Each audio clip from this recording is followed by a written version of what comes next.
Bienvenue sur Africa 24, ils se comptent par centaines, ces jeunes qui ont choisi de faire de la musique leur métier au Togo, aux côtés de leurs aînés comme King Messa ou encore Jimmy Hope. Ils font honneur à la musique faite au Togo, mais pour y arriver, le chemin n'a pas toujours été facile.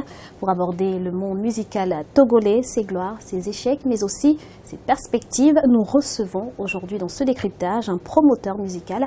Il s'agit de Hakim Toto Tamondia.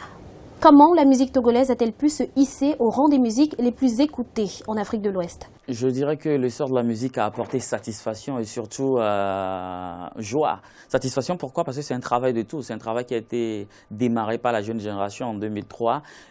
Certes, on savait d'où on partait, mais effectivement, là où on allait, on voyait ça de très loin. On voit ça très loin. Donc aujourd'hui, quand on voit le résultat, on ne peut qu'être content et satisfait. Mais toutefois, il y a aussi un sentiment de responsabilité. Parce qu'à partir du moment où vous touchez le premier point, on dit arriver au sommet, ce n'est pas le problème, mais réussir à rester au sommet, c'est là le problème. Donc ça donne plus un sentiment de responsabilité, mélangé à de la satisfaction et de la grande joie. Et on est tout content aujourd'hui que la musique togolaise ait percé. Quels sont les défis du secteur musical au Togo? Je crois que les défis, ça reste d'abord essentiellement de préparer la nouvelle génération. Parce que cette génération, vous savez, la durée de vie d'une grande star en musique, ça varie entre 10 ans, d'une grande star, hein, ça varie entre 10 ans et 20 ans. Et ça représente à peine 2% des musiciens qui s'engagent sur une génération. À peine 2%, à peine. C'est même pas sûr. C'est un peu comme au football. Donc, il faut déjà commencer par préparer la nouvelle génération. Mais la génération qui est là actuellement doit pouvoir aller dans la diversité. C'est-à-dire ne pas éviter la monotonie. À partir du moment où on commencera par raisonner de la même manière, sur 2-3 ans, on commencera pas à être habitué aux oreilles et il va falloir chercher autre chose. Et généralement, quand la personne tourne le dos, il est difficile qu'elle revienne. Aujourd'hui, c'est le Nigeria qui contrôle l'Afrique en matière musicale.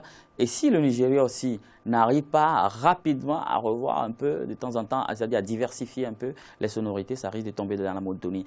Et ça peut arriver à toutes les populations africaines, musicales bien sûr. Je vais parler du Togo, de la Côte d'Ivoire, du Bénin, ainsi de suite. Quels sont les problèmes qui minent le secteur musical togolais? On est confronté à 2-3 choses essentiellement. D'abord la structuration. La structuration dans la mesure où la génération précédente, ou les habitudes des années antérieures en Afrique n'étaient pas dans la structuration. Ce que je veux dire par là, c'est qu'il n'y avait pas une organisation du secteur. Ça, c'est la première difficulté. Donc aujourd'hui, quand la nouvelle génération essaie d'apporter cette organisation, c'est-à-dire avoir un artiste doit avoir un manager, un producteur, tout cela, ça crée des fois des conflits. Ça crée des conflits dans la mesure où déjà l'artiste même, à la base, des fois, ne connaît pas ses prérogatives, ça pas où s'arrêtent ses limites, ses droits, où commencent ses devoirs. Donc, des fois, il y a un brouille, il y a ce milieu où il faut déjà commencer par, entre guillemets, instruire les gens ou les éduquer autrement pour qu'ils comprennent. Ça, c'est à l'interne. Maintenant, à l'externe, vous serez surpris que, par exemple, le ministre de la Culture cherche à rencontrer un artiste et qu'il dise non, moi, je ne vais pas discuter son contrat avec son manager. Je ne sais pas si vous voyez un peu les difficultés, c'est un peu le problème. C'est-à-dire, même ceux qui sont censés apporter le professionnel dans le métier ne savent pas où on va. Donc, ce qui fait qu'il y a déjà ce conflit qui ne permet pas vraiment au métier de bien se structurer. Ça, c'est la première des choses. Deuxième des choses, il faut voir maintenant sur le marché, sur le plan commercial. Il n'y a pas du tout une organisation du secteur musical. Vous sortez un album, c'est vous-même l'artiste et son staff, si vous voulez, qui devenez distributeur. C'est vous qui vendez les CD à gauche, à droite, c'est vous qui organisez les concerts, c'est-à-dire il n'y a pas de tourneur, il y a tout ça, il y a toutes ces difficultés qui sont là. Au-delà de ça, il y a les investissements. C'est-à-dire on n'a pas d'investisseurs dans la musique, on n'y croit pas encore. Et si vous voulez juste tester, c'est très simple, allez à la banque, demandez le financement d'un projet culturel et vous verrez comment c'est, et on vous comprendra même pas, on ne sait même pas de quoi vous parlez. Donc il y a ce problème de financement du secteur économique qui reste aussi. Et après cela, il y a un troisième problème qui est culturel, qui est beaucoup plus, je dirais, qui fait partie du ressort de la mentalité. Et là, c'est quoi? C'est que les Africains n'ont pas l'habitude d'acheter de la musique. Ils consomment beaucoup la musique, mais acheter de la musique, c'est un autre ressort. Ils ne comprennent pas vraiment. Il y a encore les spectacles qu'ils consomment, mais acheter un CD ou une musique, c'est un peu compliqué. Donc, il va falloir encore là-bas faire un gros travail de telle sorte que les gens s'habituent à acheter de la musique. Mais quand on sait que le pouvoir d'achat même est déjà très faible, c'est un gros défi. La relève est-elle suffisamment préparée à faire mieux?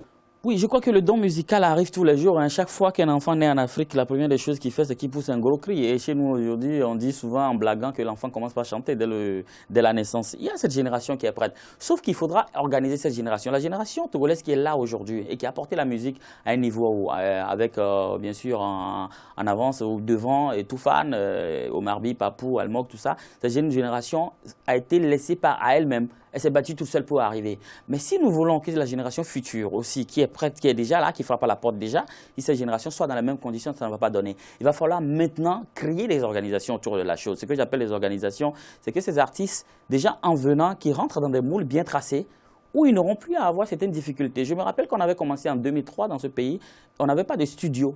Il n'y avait pas de studio d'enregistrement. Il a fallu des gens comme Carlos Zanco, Mastadias, Omarbi, tout ça, pour aller apprendre ailleurs, au Bénin, au Ghana, et revenir verser. Maintenant, il faudrait que ces arrangeurs cèdent leurs connaissances déjà. Il y en a qui le font déjà bien, comme Carlos Deco, qui ont une école d'ingénierie, en studio bien sûr, et que cette école-là se perpétue, et donc perpétue le savoir plutôt, cette école perpétue le savoir, et aussi d'un autre côté, il faut les former plus au chant, et tout cela. Et avant, il y avait quelque chose qu'on faisait en Afrique en général qui était porteur. C'était d'organiser des concours déjà dans les écoles, des concours de musique, créer des groupes musicaux dans les écoles. Je crois que c'est une habitude qui permettra de perpétuer ce que nous avons aujourd'hui comme trésor.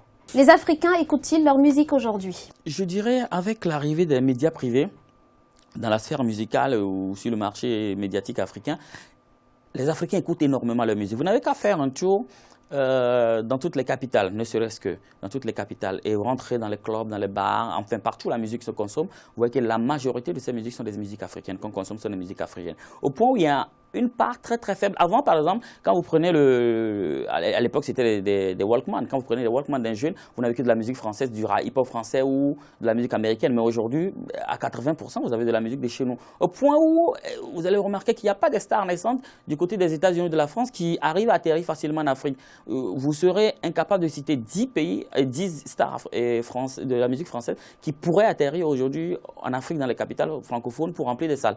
Vous serez surpris qu'il n'y en a pas. Alors qu'il y a 10 ans, c'était le contraire. Il n'y avait pas d'Africains. Donc aujourd'hui, moi je dis que les Africains consomment leur musique. Il a fallu juste leur servir autrement la musique. Travail bien fait et meilleure promotion, ça fait son boulot.